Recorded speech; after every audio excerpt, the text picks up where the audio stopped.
でここで水が入ります。湯切りしっかりしたパスタを加えます。はい、見てください。この完璧な濃度です。はい、こんにちは、シェフのハビエです。今日はフレッシュトマトのパスタを作っていきます。はい、それでは材料紹介です。スパゲッティーニ、ミニトマト、バジル、ニンニク、オリーブオイル、塩、水です。はい、それでは今日は久しぶりにフレッシュトマトのパスタを作っていきます。で前回の動画で南イタリアのカンパーニャ州のネラーノ村にある三つ星レストランであるクワットロパッシのシェフファブリッツィオ・メリーノさんから直々にトマトパスタを教えていただいた動画を配信しました。今日はですね、日本の再現しやすい材料で僕なりのレシピでこれから早速やっていきたいと思います。はい、それではもう材料もシンプルなので早速やっていこうと思うんですが、本家ではダッテリーニトマトっていう楕円形のミニトマトを使っていくんですが、今日動画で使っていくトマトは、日本のスーパーだとこのミニトマトが一番手に入りやすいのでミニトマトを使っていきます。で今日は1人前でやっていくんですが、このレシピ大切になってくるのがトマトですね。30個ぐらい使っていきます。で量でいうと、最低350から370g ぐらいあると結局ですね、このトマトをこれからカットして煮てって腰の作業が入っていくので、だいぶ量が減るんですね。なのでこれぐらい大量のミニトマトを使うのがこのメリーノシェフのトマトパスタのポイントです。でミニトマトはもう普通に半割りにカットしていきます。ちょっと量が多いので大変ですが、30個ぐらい使うと、70g ぐらいのパスタにちょうど絡むぐらいの量になります。でこの赤と黄色のこの割合なんですが、シェフも割合すごく大切にしていて、ちょっと日本のトマトとイタリアのトマトはコンディションが違うので、僕も何回か試作をしてみたんですけど、この赤いトマトっていうのはやっぱりトマト特有のこの酸味とかうまみがやっぱり強いトマトなのかなと思ったのと、この黄色いトマトは、酸味は少ないんですが甘みが強いので、このソースとした時にやっぱり赤いトマトが多めで、ちょっと黄色いトマト少なめぐらい、7対3ぐらいで考えておくといいバランスかなと思います。で今カットしたトマトを、全部このフライパンに入れて、で次はニンニクとバジルです。もう本当に材料シンプルです。でニンニクは前回の動画ではシェフ2かけ入れてたんですけど、僕がこの持ってるニンニク国産のかなり大きめだったので、この半割りにしたやつを潰してこんな感じで皮ごと使っていきます。でこれも一緒に入れとく。であとは一緒にバジルも 10g ぐらいですね加えて、でここが一番大切なところで塩です。で塩がですね350g ぐらいのトマトなので 4g ぐらい入れるとしっかり煮詰まっていった時に味がぼやけない美味しいトマトソースになります。これやっぱりシェフの動画だけじゃちょっと塩の分量とか分かんないと思うんで 4g ぐらい入るとですねいい感じです。で塩が入ったらちょっとなじませる。で塩がしっかりなじんでちょっとトマトが濡れてきたので、ここまでいったら、大さじ1杯ぐらいの美味しいオリーブオイルで、ここで、水が入ります。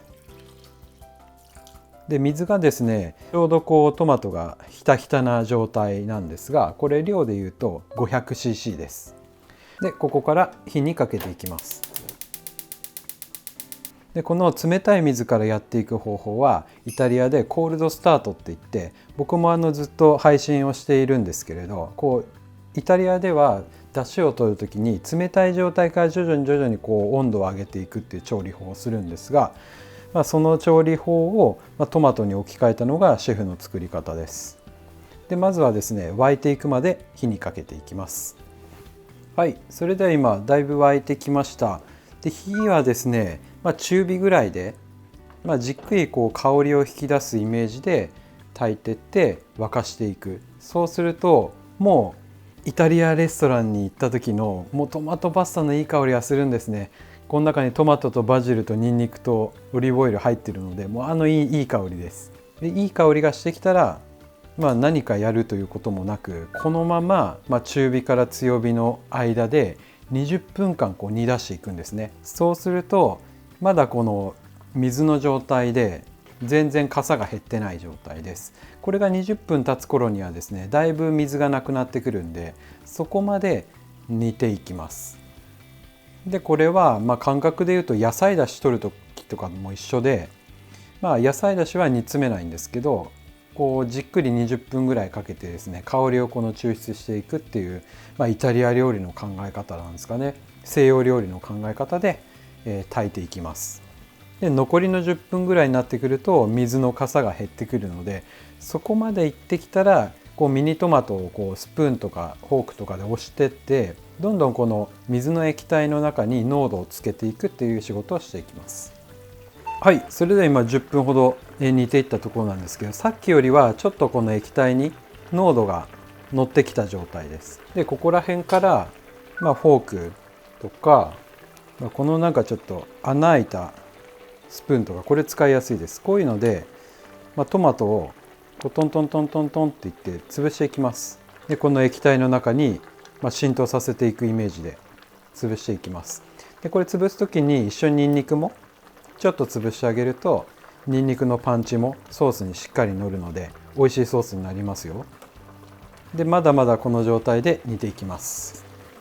はい、それでは20分煮ていきました。そしたらこの水の中にトマトの濃度が溶け出してとろみがある状態です。しっかりとろみがある。で今まだパスタ茹でてません。でソースができました。1人前にしてはかなり多く見えると思います。ですがここからコシの作業が入って最終的に詰めていくとちょうどいい量になるので、ここからこしていきます。レストランだとこういうシノワと、こういうポットでこしていくのが一番やりやすいんですが、家庭だとこういうザルとボウルでやっていただいても大丈夫です。でこの20分炊いたソースをこしていきます。でこす時に小さいレードルとかこういうスプーンでちょっとずつこしていきます。でこす時にニンニクとかも全部ですねこしながら、全ての香りをこのソースに移してあげるイメージで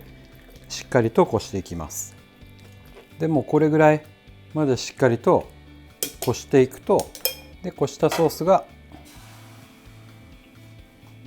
これになります。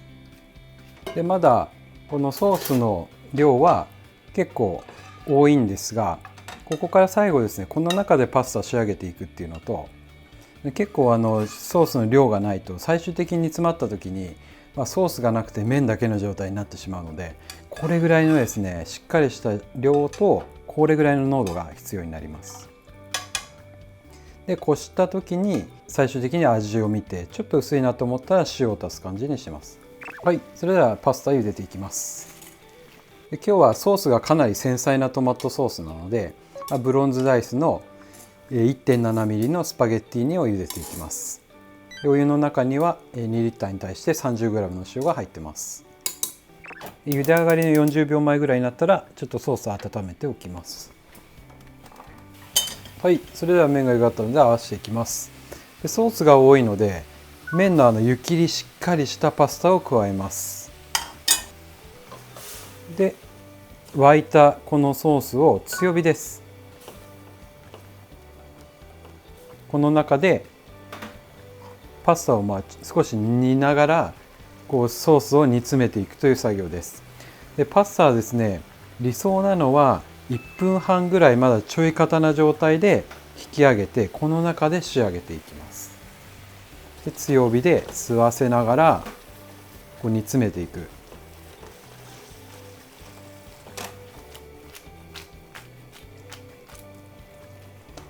はい、それで今1分半、これでパスタの茹で上がりの時間です。はい、見てください。この完璧な濃度です。で最後に香りのいいオリーブオイルでさらにマンテカーレしていって仕上げていきます。で最終的にこの濃度です。完璧なマヨネーズのような状態ができたので盛り付けに入ります。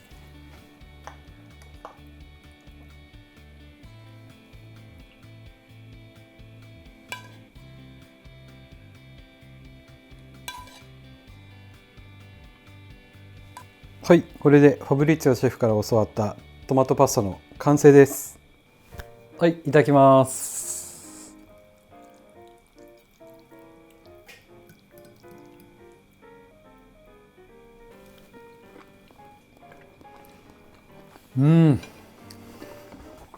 皆さん、これはネラーノのクワットロファッシの厨房の中でいただいたものとほぼ同じものが再現できました。とっても濃厚で美味しいです。で、今回のこのクワットロパッシっていうレストランは南イタリアのカンパーニャ州の中心はナポリっていう町なんですが、そこから車で1時間半ぐらいですね行くと、皆さんが知ってるようなアマルフィとか、ソレントがあります。でその近くにネラーノ村っていうのがあって、ファブリツィオシェフのことはクワットロパッシが三つ星を獲得してからずっと注目してきたシェフで、いつかは絶対会いたいなと思っていて、今回ですね旅の終盤にこうやって動画を撮らせていただくことができました。実はいつもこういう動画をさせていただく前にですね、結構前の段階からレストランにまず連絡をして、それからシェフたちとつながって実際にコミュニケーションを取っていくっていう作業があるんですけれど、今回ですねその旅の終盤のギリギリまでレストランからもシェフたちからも誰からも連絡が返ってこなかったので、今回ちょっと撮影厳しいかなと思ってたんですね。なんですけどギリギリになってやっと連絡が返ってきて、そこからコミュニケーションが始まってですね、シェフとお話をしていくうちにファビオのチャンネルなら配信して動画回していいよって言っていただけてですね、動画になったのが前回のトマトパスタになります。僕自身トマトパスタはもう長年作り続けている料理でもありますし、料理人としてもういろんな技法ももう試し尽くしましたし、本当にたくさん食べてきた料理の一つなんですね。そんな中ですね、今回実際ファブリツィオシェフのこのトマトパスタを見た時に感動しましたし、衝撃が走りました。でこういう経験っていうのはもう料理をずっと長くやってればやってるほど体験っていうのはなかなかできなくなりますし、本当に貴重なことなんですね。なので僕は体験したことが本当に自分の糧になりましたし、嬉しかったです。ああいう画期的な本当に革命的なパスタ料理ってもう誰でも生み出せるものではないですし、ファブリッツィオシェフだからこそやっぱりナポリってトマトパスタっていう、シンボルの、象徴的な料理なんですけど、そのパスタを小さい頃から多分ずっと見てきて作ってきたと思うんですよね。だからこそ生み出せた一皿なのかなと思っていて、本当にファブリツィオシェフとかクワットロパッシのその歴史っていうものに心から尊敬をしています。で毎年僕がイタリアに行く時とか、イタリア修行時代もずっと感じていたことなんですが、トップレストランに行けば行くほど親日のシェフが多いんですね。僕がいつも交流させていただいているシェフたちはみんな日本が大好きなんですけど、それはやっぱりこれまでイタリアで努力して功績を積み上げてきた日本人シェフたちの行いがあったからこそだと思っています。今回も実際クワットロパッシで働かれていた藤岡シェフの話をファブリツィオシェフがよくされていて、彼らの熱い信頼関係があったからこそ今回こうやって僕もトマトパスタを教えていただけたんじゃないか、そう感じています。なので毎回こうやってイタリアに行って、シェフたちとコミュニケーションをとって撮影させていただいたこのレシピは僕にとってとても大切なレシピです。なのでこういう背景もですね少し知っていただけたらとても嬉しいです。はい、ごちそうさまです。次回ですねファブリッツィオシェフのお父さんからネラーノの郷土パスタを教わる動画だったりとか、実際にクワットロパッシのコース料理も食レポする動画も上がるので楽しみにしていてください。はい、それではまた次回の動画でお会いしましょう。じゃあね。